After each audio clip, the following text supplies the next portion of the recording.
3 weeks back, I received a phone call I did not anticipate. It wasn't from a reporter. It wasn't from anyone I worked with in finance. It came from someone I hadn't spoken to in over 10 years. A former high-level official who had spent years deep within the U.S. financial system. The type of individual who truly understands how money flows behind the scenes. When I picked up, there was no greeting, no small talk. The first thing he said was a question. How much cash are you currently holding outside the banking system? I gave him the figure. Then silence followed. Not the kind of pause where someone is thinking.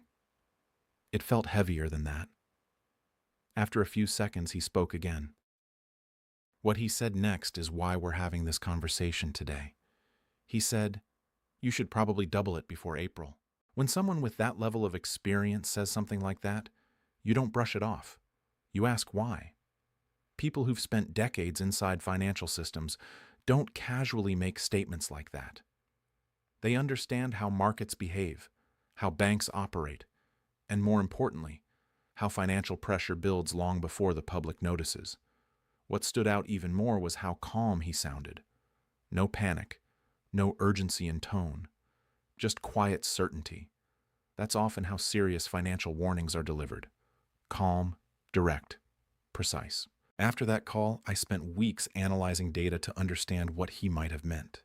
I looked at bank balance sheets, government debt levels, credit markets, and commercial real estate trends. What I found is something retirees, in particular, need to understand right now. Because the risks within the financial system today don't look dramatic on the surface. The stock market is still near record highs. Headlines focus on growth, artificial intelligence, and strong employment. Everything appears stable, but financial stress rarely begins where everyone is looking. It starts quietly beneath the surface. When those hidden pressure points build long enough, they can turn into sudden problems. The real question isn't whether the banking system disappears tomorrow. That's not how stress unfolds. The real question is whether individuals, especially retirees relying on savings and fixed income, are positioned safely if markets become unstable again. That's exactly what we're going to break down today. Because there's a specific reason some financial professionals are quietly advising people to reconsider how much money they keep inside the banking system versus outside it. Hi, I'm Sophia, and today we're discussing something that doesn't get enough attention in retirement planning: the structure of the banking system and how retirees can protect their savings if conditions change. This isn't about fear. It's about understanding how the system works and structuring your finances in a way that gives flexibility and security, regardless of what happens in the economy. Over the next few minutes, we'll go through several key points. First, we'll revisit a banking event from 2023 that many remember from headlines, but few truly understood. Then we'll examine ongoing pressures within the system, including interest rates, commercial real estate, and government debt. After that, we'll cover early warning signals professionals monitor when stress begins building. And most importantly, we'll answer a practical question many retirees are asking. How much money should you realistically keep outside the banking system to stay prepared? Here's a common assumption that isn't entirely accurate. Many people believe that if their money is in a bank account, it's automatically safe under all conditions. While the banking system has strong safeguards, there are limits and mechanics every depositor should understand, especially if you've spent decades building retirement savings. Before discussing actions, we need to revisit something that happened in March 2023. That event revealed a weakness many are still overlooking. To understand why professionals are paying attention again, we need to look at what actually happened. Most people remember the headlines. A major bank collapsed quickly. It was described as sudden. Regulators intervened over a weekend, and within days the story faded. For many, the takeaway was simple. One bank failed, the problem was contained. But the deeper reality matters far more. That bank didn't fail because of fraud or reckless lending like 2008. The issue was more fundamental and widespread. It involved interest rates and bond values. During years of low interest rates, banks bought large amounts of long-term government bonds and mortgage-backed securities. At the time, those investments appeared safe. Rates were near zero, the economy stable, and government bonds are considered low risk. Then interest rates rose rapidly, the fastest increase in over 40 years. When rates rise, existing bonds lose value. A bond paying 2% becomes less attractive when new ones offer 5%. That shift caused significant declines in bond values held by banks. On paper, many institutions were sitting on large unrealized losses. Normally, those losses remain theoretical because banks can hold bonds to maturity, but that only works if depositors keep their money in place. When withdrawals increase quickly, banks may be forced to sell those bonds at a loss. That's exactly what happened. Within about 48 hours, billions were withdrawn using digital banking tools.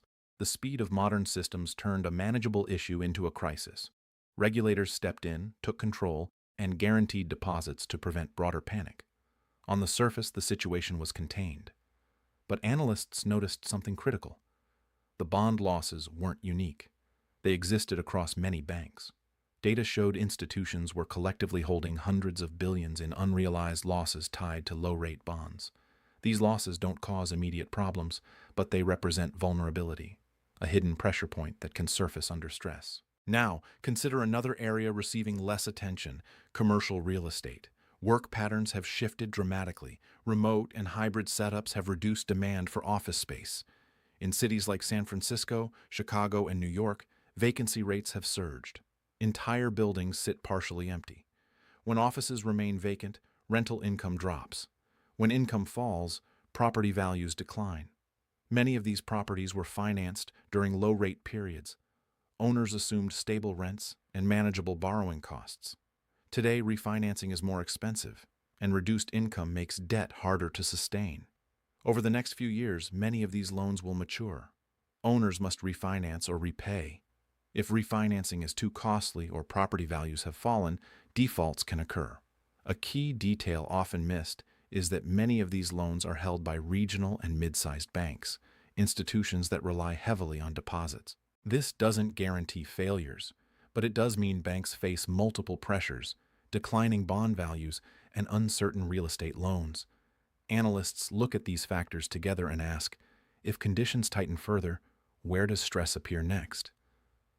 That question leads to a bigger issue affecting the entire system. The banking system operates within a broader financial environment shaped by government borrowing, interest rates, and global demand. When these forces shift together, effects can spread widely. To understand this, we need to look at the U.S. government's financial position. The national debt has reached levels many don't fully grasp. Instead of focusing on the total, consider interest payments. As rates rise, the cost of servicing debt increases. Recently, annual interest payments have exceeded $1 trillion. That's more than many major programs. Why does this matter? Because government borrowing requires issuing Treasury bonds. These must be purchased by investors. Historically, foreign governments played a major role. But global dynamics are changing. Some countries are buying less or diversifying. That means domestic institutions must absorb more of the debt. Banks, pension funds, and others are increasingly financing government borrowing. This ties up capital that could otherwise fund businesses or mortgages. Economists call this crowding out. As competition for capital rises, borrowing costs increase across the economy. Banks sit at the center of this system. They rely on stable funding, predictable rates, and depositor confidence. When liquidity tightens or costs rise, they feel pressure from multiple directions. Another factor shaping conditions is Federal Reserve policy. During the pandemic, the Fed injected liquidity by buying bonds. Later, it reversed course through quantitative tightening, reducing its balance sheet and draining liquidity. Combine this with high borrowing needs and rising rates, and the result is a tighter financial environment.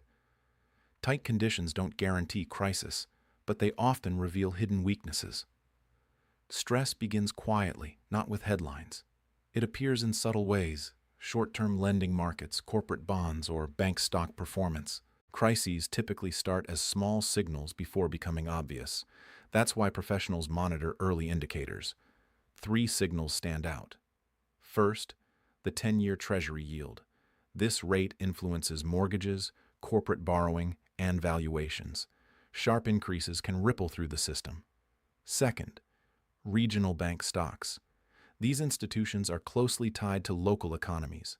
Declines in their stock prices can signal investor concern before problems become visible. Third, credit spreads. When the gap between safe and risky bonds widens, it shows lenders are becoming cautious. That tightening can slow the economy and increase default risk. No single signal guarantees a crisis, but when multiple indicators move together, professionals pay close attention. This brings us back to the key question: how should individuals think about their savings in uncertain conditions? The answer isn't panic, it's resilience. Financial planners often recommend maintaining a liquidity buffer, money that is easily accessible regardless of market conditions. This allows individuals to cover expenses without selling investments under pressure.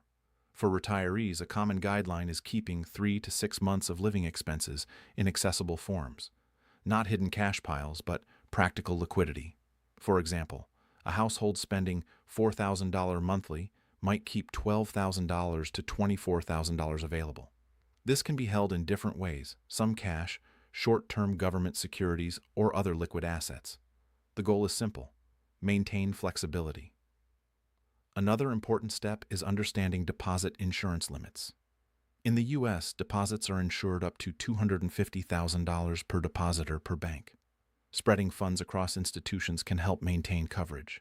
Combining diversification, liquidity, and proper structuring creates resilience. The goal isn't predicting crises. It's eliminating the need for panic.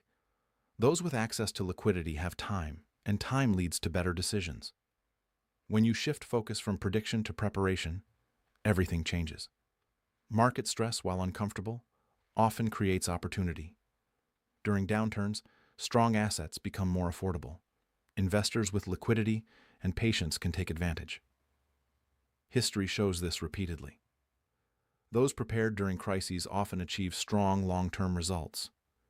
Retirees worry about downturns, but proper planning reduces risk significantly. Having accessible funds prevents forced selling. Financial systems operate in cycles. Stability is followed by adjustment. What matters is preparation. Those who plan for uncertainty handle it far better than those who assume stability will continue. Preparation is not pessimism. It's recognizing that change is constant. Markets evolve, policies shift, industries transform. With proper structure, these changes become manageable. A common mistake is assuming the future will mirror the past. Stability leads to complacency, but the moments when preparation feels unnecessary are often when it matters most. Consider two retirees. One has little liquidity and must react under pressure. The other has accessible funds and can remain calm. The difference is preparation, not luck. As we move forward, focus on structure, not headlines. Review deposits, ensure insurance coverage, build a liquidity buffer, and maintain diversification. These steps create stability. Financial markets have navigated wars, recessions, and transformations for decades. Those who succeed remain disciplined and prepared. This discussion isn't about fear, it's about resilience. By taking thoughtful steps now, you create a system that supports you regardless of conditions. If there's one key takeaway, it's this: financial security isn't about predicting the future. It's about being positioned to handle it. Review your accounts, build liquidity, and structure your savings for flexibility. Those simple actions can have a powerful impact over time. And if this helped you, consider sharing it with someone approaching retirement. Because when it comes to protecting your wealth, preparation always comes before uncertainty.